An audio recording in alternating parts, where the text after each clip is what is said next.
Hi everyone, welcome again. And now in this video, we are going to start with calculations. We'll see simple calculations, how it could be done in Excel. So when I say simple calculations means how to do the arithmetic calculations, then how to calculate percentile, such kind of things we'll cover here. So here I have one data where there are two columns, in fact three columns: employee code, employee name, and loan amount. Okay. So loan amount is in, of course, in numeric form, and I want to find out 30% of the amount paid here. Okay, now when I say 30% value to be calculated from loan amount, how could I do that? uh, Again, in Excel, the formula begins with equal to, so we say equals, and so the formula will be the loan amount into 30 divided by 100, or you can say into zero point 0.3. Okay, that will also get you percentile. Or in Excel, we can type C2, I mean in this case C2 into, okay, 30%. So when I say 30%, okay, if I hit enter, it gets you the percentage calculated. Okay, so this is where you can calculate percentage. If I double click on this fill handle, it will drop that formula on all records below, and values will be calculated accordingly. Okay, we will align it in center like this. Okay, then I want to find the balance amount. So balance amount is simple subtraction. We say equals the loan amount minus calculated value, that is 30% value what we calculated. If I hit enter, we get the balance amount. Okay, if I align it in center again, and if I double click on the fill handle, you will see that value is calculated for remaining records again. Okay, so this way we can calculate the percentile as well as difference between the number. And of course, same way, plus, multiplication, division, all those could be calculated. Okay, so this is how the arithmetic calculations and percentile can be implemented in Excel. Okay, now same way, same scenario, we will see in another sheet. There is another sheet, if you see, with the name references. I'm covering some adding some other topic here, but with the base of what we did on this sheet. So I'm coming on this references sheet. Now on this references sheet, if you see, uh, same table again, but then in the earlier case it was 30%, here it is said 40% of the amount to be calculated. So how do I do this? We say equals loan amount, okay, into 40%. Now when I say 40%, either I can type 40%, or we can take a reference of that cell where 40% is typed. Okay, this will also work because 40% is value in that cell, so it's going to take the value whatever it's there in that cell in this calculation. If I hit enter, see, I got 70,000, which is 40% of 1,75,000. All right, now again align this in center first, and then double click on this. Let's see whether we're getting value properly or not.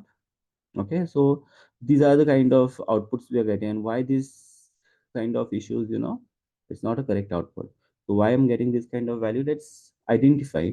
So here my formula says C3 into D1 to be multiplied. Okay, now when I copy this formula here, when I double click here, what happens, the formula gets copied.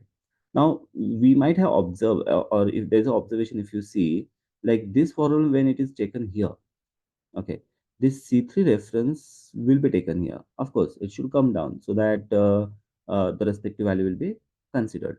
So C3 became C4. Okay, so this reference came here. But with that, D1 also became D2 because that's also reference in the formula. So that also came down. Now remember, a number into text, which is invalid calculation. That's why it is giving an error. Okay, now further, when the formula was taken on next step, next cell, it says C5 into D3, which is this cell into this cell, and 70,000 into 2,50,000 will become a very big number, and that's what we are getting here. So this is the kind of issues we are getting, and that's why, this kind of output. So then how could we solve this? How to evaluate this kind of issues? Okay, so whenever we type a formula, we need to do one small modification. What is that modification? Okay, let me tell you that. When it is equal to, when I take a reference of this C3, now guys see C3, it's a reference I have taken in this formula. Now when my formula will be taken on next cell, I mean one cell down, okay, next row. Okay, so in that case, I want C3 to become C4. And further, when it is taken on next row, the formula, I want C4 to become C5, right? Then only these values will be considered. Okay, but then when I'm taking a reference of this D1, okay, I don't want D1 to become D2, D3, D4. Whatever the row the formula goes, I want D1 should remain D1. I mean, I want to refer this cell only, right? So what I want is this C3, I want to change it to C4, C5, C6, let it change to other numbers. But I don't want D1 to change. I want D1 to remain D1. Okay. But when you copy a formula from one cell to other in Excel, by default, the references which are used in your formula also moves with that formula. That is what we call relative reference. Relative to your formula, the references moves. Okay. So I don't want that relative part to be applicable to this D1. How could I do? How could I solve that now? So moment you type D1, moment you take a reference of this D1 cell, what you need to do is you press F4. Okay, you press F4 key.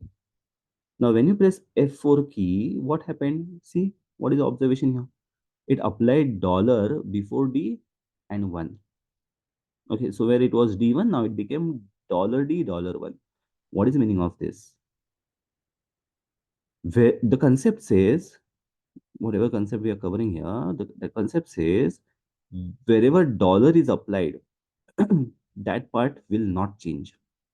That reference will not change. So because dollar is applied to D as well as 1, okay, D will never change to any other alphabet, 1 will never change to any other number. Means wherever you take your formula now, I mean when you copy it down, okay, you take you edit any cell, you'll see that D1 remains D1. It's not changing to other number. Yeah. So you take any reference. This if even if I go to last record, okay, this C1 becomes C252, but D1 remains D1. Why? Because I locked it uh, while typing the function, while typing that formula. Okay. So this conversion of relative reference is what this C3 is relative. Meaning according to my formula, wherever it is moved, this reference will move. This which is coming in blue color, that will move. But so that is called as relative reference. And this red color, which I'm making it static, fixed, that is called as fixed reference. Okay. So we have we have three types of references in fact in Excel. One is a relative, one is fixed reference. Okay, the other one, the third one, we will see in this table. Just wait for a few minutes. Okay, we'll come to this right side table and there we'll explore what is the third type of reference. Okay, for now, this C3 is now in relative type and D1 is your fixed reference. Okay, now balance amount I want to calculate. So we say total amount minus your calculated value. If I hit enter, now in this case, nothing to change to fix. Why? Because whenever I want my formula to go down, the references should consider the respective rows. Okay, so I don't want to fix anything in any of the uh, cell. That's why nothing to change here. If I hit enter, it's simple subtraction. If I double click on this fill handle, you'll see that we're getting calculation done for all records. Okay, so this is how it could be worked around. Okay, now if I come on the right side, this small table, okay, in this case, how I should write the formula? See, every cell says that it should get the multiplication done for row header, this row header and column header. Okay, if I talk about this cell, it should be this into this. When I talk about this cell, it should be this into this. Meaning when I copy my formula down, it should come to the respective cells here below, one below the other, but then this reference should stick to that place. But again, when I copy my formula on the right side, I want this to come on the right side according to my formula, right? But then this should stick to this place. It should not move on the right side. Okay, so how could we work around this? We say equals this 10%, that is H7. Now see, when I copy my formula down, okay, when I will copy this formula down, this H7, I want it to become H8, H9, H10, and so on. Okay, but I don't want it to become I7, J7. Why? Because here I'm going to calculate the value. Any cell, any cell on this row, if you see, I want the reference this H7 to remain on H7 only. It should not change. Why? Because all calculations should consider this header. So now how to work around this? When you press F4, it applies dollar to both H and 7. Okay. Now I say that when I copy my formula down, I want H7 to become H8, H9, H10. Means that 7 should change to 8. Okay. And when I copy this on the right side, I don't want H7 to become I7. I don't want that H to change to I or J or K. H should remain H, but 7 should change. Okay. Now concept says that wherever dollar is applied, it remains fixed. So here dollar is applied to both. Okay. So what I want now, H should be fixed and 7 should be changeable. So I don't want that dollar to be on 7. Now how to do this? You press F4 once again. It takes one pattern, as in it will remove the dollar from H and it will keep on 7. You press one more time, it will give the other way. And this is what the way we want, right? Dollar H7 into. Now, in this case, when I take a reference of I6, I don't want I6 to become I7, I8, I9, meaning that 6 should not change to 7, 8, the other numbers. But when I copy my formula on the right side, I want I6 to become J6, K6, and so on. I should change to other number. So I don't want 6 to change. Again, concept says whatever you don't want to change, apply dollar on it. Okay. So I press F4. I don't want to change 6, right? I should change. So I don't want dollar on I. So I'll press F4 once again. And this is what I'm expecting. Okay. So this is the formula I type. Now see, in previous case, we locked it in one position, which what we call it as fixed reference, right? So there are two types of references we covered already. The one which moves with your formula by default, which is a relative reference. The one which you fixed in one cell, that is fixed reference. And this one, we are making it such a way that it moves either vertically or horizontally, either the side, but one side it is fixed. Like if I talk about H7, it should come down. This reference of H7 should come down, but it should not move on the right side. And the other way for this, I6 should not come down, but it should move on the right side. So we are partially freezing it and partially making it relative. And that is why these kind of references, that is our third reference, it's called as mixed reference. Okay. If I hit enter, I'm getting this 5,000 as a value.